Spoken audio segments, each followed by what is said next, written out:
The Visible and the Invisible, Le Visible et Invisible. Maurice Merleau-Ponty's The Visible and the Invisible, published posthumously in 1964, is a seminal exploration of perception and the epistemic limits of vision. As the culmination of Merleau-Ponty's phenomenology, it reconfigures the relationship between what we see and what we know. In this work, Merleau-Ponty argues that the visible, what we perceive with our eyes, always presupposes an invisible dimension. This invisible realm is not a void, but a field of possibilities. The depth and ambiguity underlying all perception.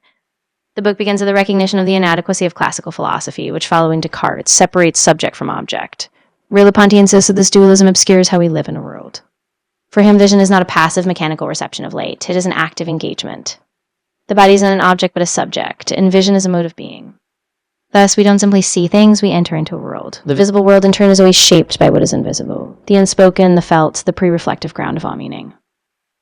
Merleau-Ponty introduces the concept of chiasm, a complex intertwining of the perceiver and the perceived. In this chiasm, the seer and the seen fold into each other. They are not distinct, but mutually implicated.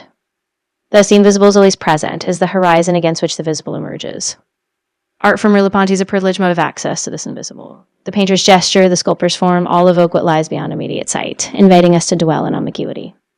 This work has immense implications for epistemology. Unlike a positivist or empiricist approach that sees knowledge as a matter of measuring visible facts, Merleau-Ponty suggests that knowledge is always embodied, always embedded in a lived perspective. Thus, we come to know the world not just by abstracting from it, but by being in it.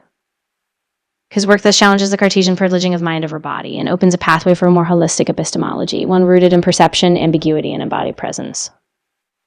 Has had a significant impact on cognitive science and psychology. The idea that perception is embodied, no longer a mere passive intake of sensory data, has been pivotal. Thinkers like Alvin Noe, Sean Gallagher, and others have drawn on Merleau-Ponty to argue that cognition is always situated, that thinking is enacted through bodily interaction with the world.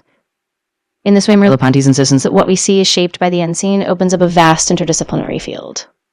It invites us to see not just that perception is a bridge to knowledge, but that knowledge is always embodied, always emerging from our lived relation with the world.